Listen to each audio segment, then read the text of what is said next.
Hello everyone. Video में हम discuss करेंगे जो इंडिया और यूनाइटेड किंग के बीच में कॉम्प्रिहेंसिव इकोनॉमिक ट्रेड एग्रीमेंट जो है वो रिसेंटली साइन हुआ है।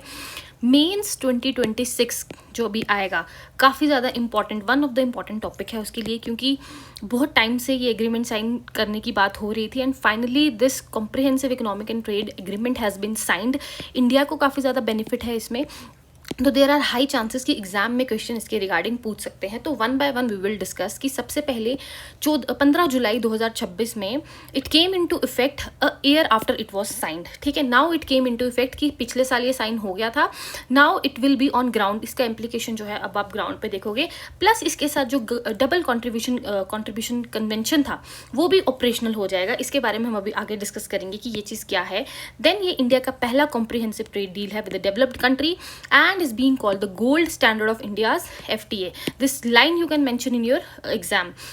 And then it also lays the groundwork for India's ongoing negotiations with the European Union कि अगर हमने यूके के साथ अग्रीमेंट साइन किया है तो क्या पता ईयू के साथ भी जो है इजी हो जाए इस एग्रीमेंट को, जो है ईयू के साथ जो हम ट्रेड एग्रीमेंट साइन करेंगे। ठीक है, simply this you should know. Now this you can write in your mains answer. Discuss करते हैं कि सबसे पहले यहाँ पे बहुत ज़्यादा बेनिफिट है। यूके जो है इंडियन एक्सपोर्ट्स पे 99% तक टैरिफ को रिड्यूस करेगा, बट इंडिया में यहाँ पे बोला गया है कि इंडिया जो है वो 90% तक रिड्यूस करेगा, वो भी फेज बाय फेज। पहले 30.3, फिर इसको ग्रेजुअली इंक्रीज किया जाएगा, फिर अनदर 12% इंक्रीज किया जाएगा एंड टोटल 90% तक इंडिया जो है वो टैरिफ्स को रिमूव करेगा। फिर जो की नॉन टैरिफ बैरियर्स है उनको भी एड्रेस किया गया है, जैसे कि sanitary and the phytosanitary measures हो गए, टेक्निकल बैरियर्स जो ट्रेड को लगते हैं, तो इसके रिगार्डिंग भी यहाँ पे बात की गई है। देखो, सबसे पहले simply it covers both tariff and non tariff issues across 30 chapters. ठीक है, यहाँ पे टैरिफ और नॉन टैरिफ दोनों को इंक्लूड किया है। अगर प्रीलिम्स में क्वेश्चन आता है तो उसके लिए ध्यान रखना कि टैरिफ और नॉन टैरिफ दोनों पे बात की गई है। देयर आर वेरियस एस्पेक्ट्स जिन पे बात की गई है, जैसे कि digital trade, government procurement, MSMEs, तो यहाँ पे आप देख सकते हो। ठीक है, नाउ ओवरऑल टैरिफ एलिमिनेशन की बात करें तो हमने डिस्कस किया 90% तक इंडिया रिड्यूस करेगा और यूके जो है 99% तक जो है इस चीज़ को रिड्यूस करेगा। दिस डेटा इसकी धीरे धीरे फेज में जो है टैरिफ में रिडक्शन होगी, तो ये अगर एक्स्ट्रा पूछा जाएगा तो you can write, otherwise only important are these 2 points. देखो, अब हम डिस्कस करते हैं कि व्हाट वर द एग्रीमेंट्स जो ट्रेड में साइन हुए थे। देखो, सबसे पहले था कॉम्प्रिहेंसिव ड्यूटी फ्री एक्सेस की नियरली जो 99% इंडिया के एक्सपोर्ट्स होंगे उनको ड्यूटी फ्री, मतलब जीरो चार्जेस उन पे लगेंगे। इससे क्या होगा, कंपटीशन इक्वल होगा। जैसे सपोज करो, अगर इंडियन कार, फॉर एग्जाम्पल अगर इंडियन कार हम एक्सपोर्ट कर रहे हैं, ठीक है, तो यूके की कार और इंडिया की कार जो होगी वो सेम टर्म्स पे होगी। ठीक है, इंडिया की कार को वो क्या करते हैं, टैक्स लगा देते थे 20 से 30%, समटाइम्स इट इज़ 90% और 100%, जिसकी वजह से इंडिया का कोई भी प्रोडक्ट वो महंगा होता था वहाँ पे। दैट्स वाई ये जो टैक्सेस को रिड्यूस किया गया है, नाउ इक्वल लेवल पे जो है वो प्रोडक्ट्स वहाँ पे सेल होंगे और इंडिया के लिए एक बेनिफिट है कि इंडिया के एक्सपोर्ट्स जो हैं वो यहाँ से इंक्रीज हो सकते हैं। ठीक है, तो कॉम्प्रिहेंसिव ड्यूटी फ्री एक्सेस है।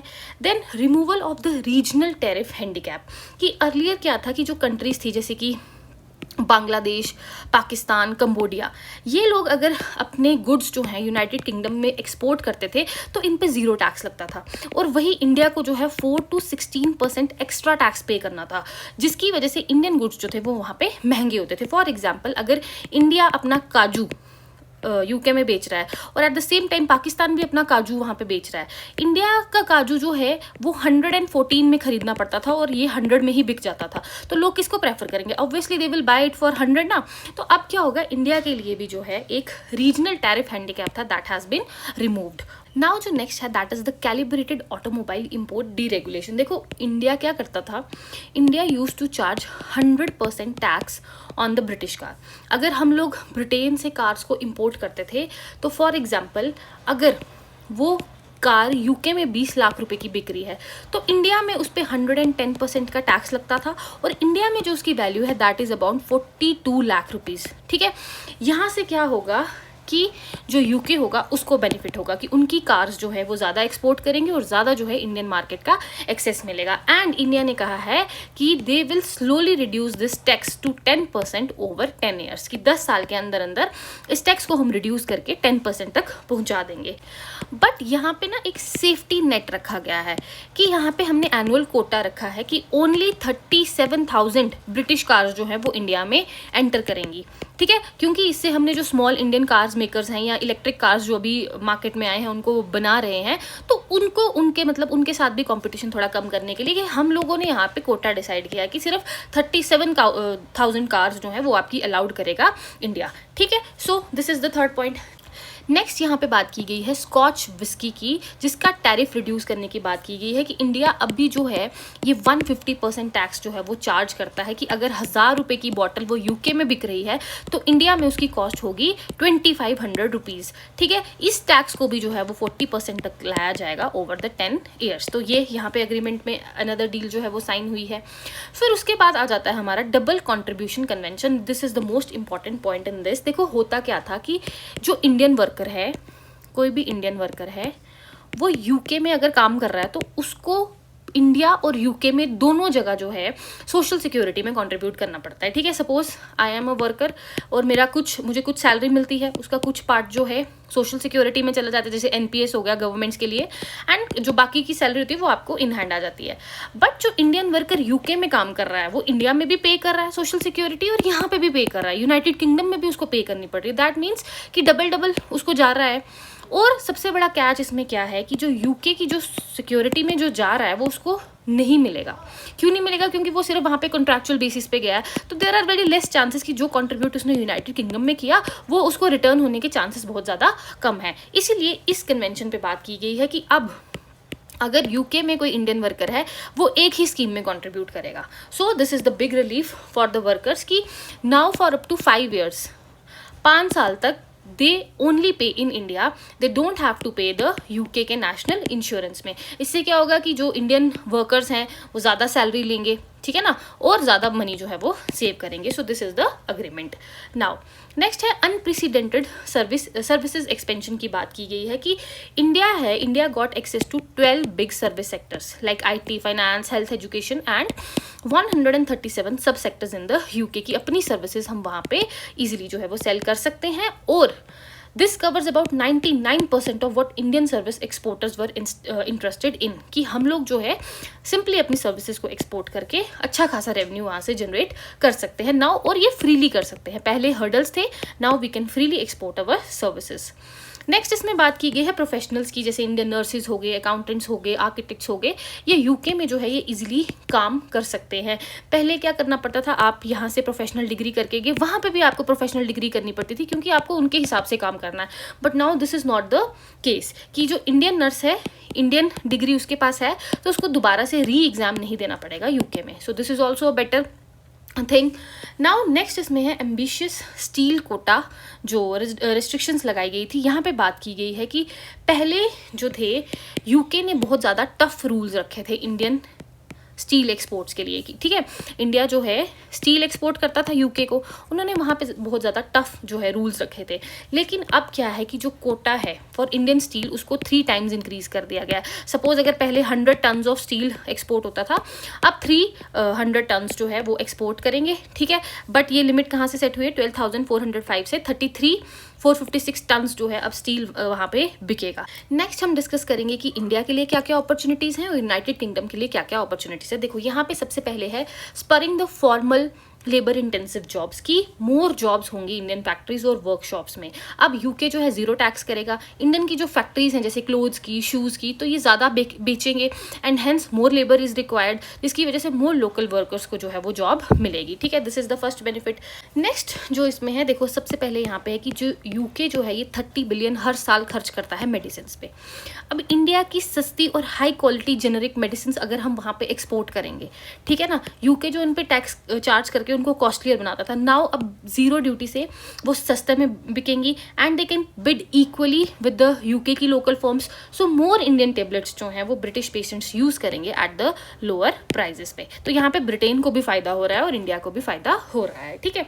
Then big savings for the Indian companies and their employees. Simple सी बात है, टैक्सेस रिड्यूस करोगे तो कंपनीज को सेव होगा, जब कंपनीज को सेव होगा तो वो इन्वेस्टमेंट करेंगे, फर्दर इन्वेस्टमेंट करेंगे या R&D पे स्पेंड करेंगे। तो in this way corporate savings होंगी और टैलेंट कॉस्ट सेविंग्स होगा। देखो सबसे पहले देखो इंडियन प्रोफेशनल्स, अभी हमने देखा ना वो जो DCC वाला कि इंडियन प्रोफेशनल्स जो वो डबल सिक्योरिटी, सोशल सिक्योरिटी पे कर रहे थे, उससे जो है उनका थोड़ा पैसा बचेगा। प्लस 75,000 वर्कर्स जो हैं, इंडियन वर्कर्स 900 कंपनीज में वहाँ पे काम करते हैं, जिसकी वजह से ये जो DCC वाला यहाँ पे कन्वेंशन आया है, इसकी वजह से जो है ये $600 बिलियन जो है ये हर साल में सेव करेंगे। दैट मीन्स पैसा इंडिया में ही रहेगा और मोर प्रॉफिट्स जो है वो कंपनीज यहाँ पे एक्वायर करेंगी।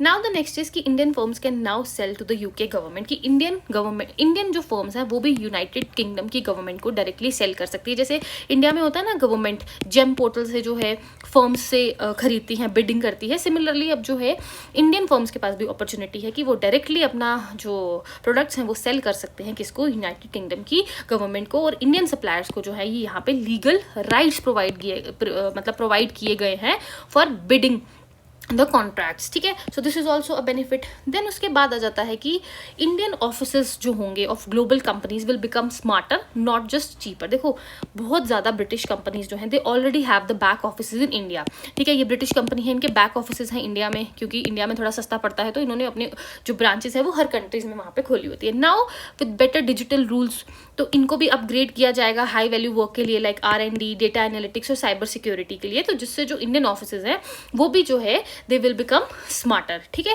अगर एक एग्जांपल की बात करें इसमें, तो यूके का बैंक जो इंडिया में है, मतलब एक ब्रांच उन्होंने यहाँ पे भी खोली होगी, will move from just answering calls to actually building softwares and detecting frauds, meaning better jobs for the Indian talent। मतलब कि सिंपली यहाँ पे कॉल सेंटर्स की जॉब नहीं करनी पड़ेगी, यहाँ पे उनको एक्चुअली सॉफ्टवेयर बनाना भी सिखाया जाएगा कि किस तरीके से फ्रॉड्स को डिटेक्ट करना है। तो यहाँ पे टैलेंट जो है, इंडियन टैलेंट को, उसको भी जो यहाँ पे यूज किया जाएगा। So these are the opportunities for the India. Now we will discuss about the opportunities United Kingdom को होंगी। देखो सबसे पहले ब्रिटिश लग्जरी कार्स की हमने बात की, उनको हम इंडिया में आने दे रहे हैं, उनका टैक्स जो है वो रिड्यूस करेंगे, ठीक है। जैसे जैगुआर, लैंड रोवर, बेंटले, तो ये सारी लग्जरी कार्स इंडिया भी जो है कम रेट पे जो है उनके मज़े ले सकता है। देन उसके बाद स्कॉच विस्की जो है वो सस्ती हो जाएगी। हमने देखा कि 150% टैक्स चार्ज करते थे, दैट विल ऑल्सो रिड्यूस्ड। तो स्कॉच जो है it will become more affordable for the Indians growing middle class. तो यहाँ पे एक बेनिफिट वो है।